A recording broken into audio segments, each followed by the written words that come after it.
go. Okay, so if you don't have your survival knife or your bushcraft knife for whatever reason, you may have left it behind, you may be in a situation where you didn't think you were going to need it, or it may have broken.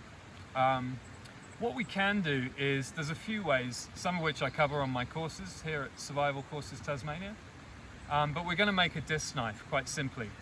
And within bushcraft, obviously I'm sure you've heard of flint knapping, and with stones like flint, jasper, obsidian, stones like that, they're not always readily available in Australia, wherever you're hiking or wherever you might be lost, for example.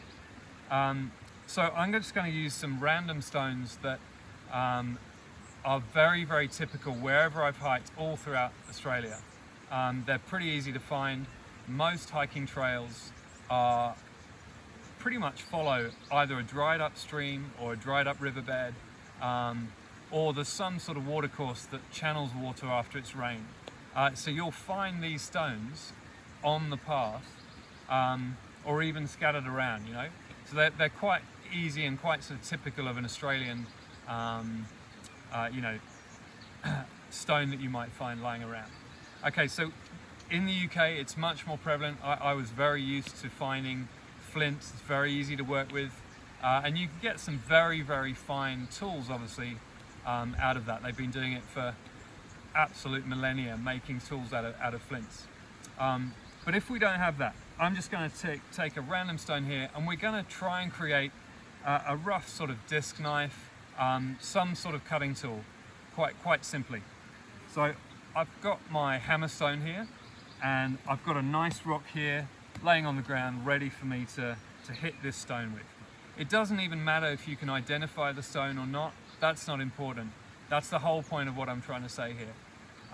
So all we're going to do is very simply, this is quite a sort of white, smooth stone that you find lying around, and I'm just going to basically hit it rather than a delicate sort of fine napping technique. I'm really just going to hit it with my hammer stone onto the other rock and try and create a nice cutting tool the best I can. So here goes. So I'm just going to lay that on there and then overlap it, the edge of the rock here.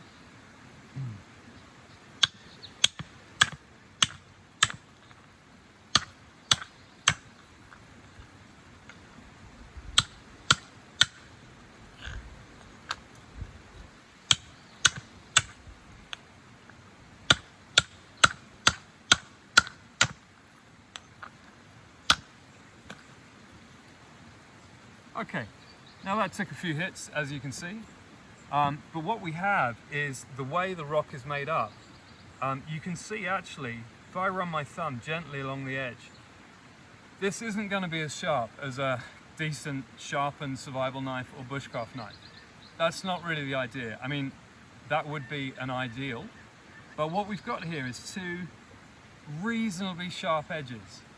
And what I can do with that, that's a really nice way for me to hold that stone. So that's nice and comfortable. I've got control using my index finger of my dominant hand over the top.